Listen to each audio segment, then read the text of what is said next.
इसी तरह अपनी जगह रख कर सीना बंद कर दिया। ये सुनकर बीबी हलीमा बहुत घबरा गई और हुजूर को वापस मक्का ले जाने का इरादा किया। लिहाजा जब नबी करीम सल्लल्लाहु अलैहि वसल्लम की उम्र 4 या 5 वर्ष हुई तो आपको मक्का वापस ले आए और आपके वालिदा बीबी आमना के सुपुर्द कर दिया। यहाँ हजरत उम्मे ऐमन जो आपके वालिद माजिदा की बांदी थी, हुजूर की परवरिश और खिदमत गुजारी में मसरूफ रहने लगी। उम्मे ऐमन ही हुजूर को खाना खिलाती, कपड़े पहनाती, कपड़े धोती और तमाम जरूरियात का ख्याल रखा करती थी।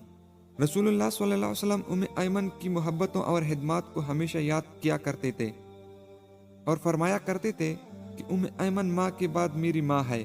अभी हुजूर को अपने वालिद के साये से महरूमी का शऊर भी ना था कि आपकी वालिदा बीबी आमना भी वफात पा गई। लिहाजा अब आपके परवरिश की जिम्मेदारी आपके दादा जनाब अब्दुल मुत्तलिब ने ले ली।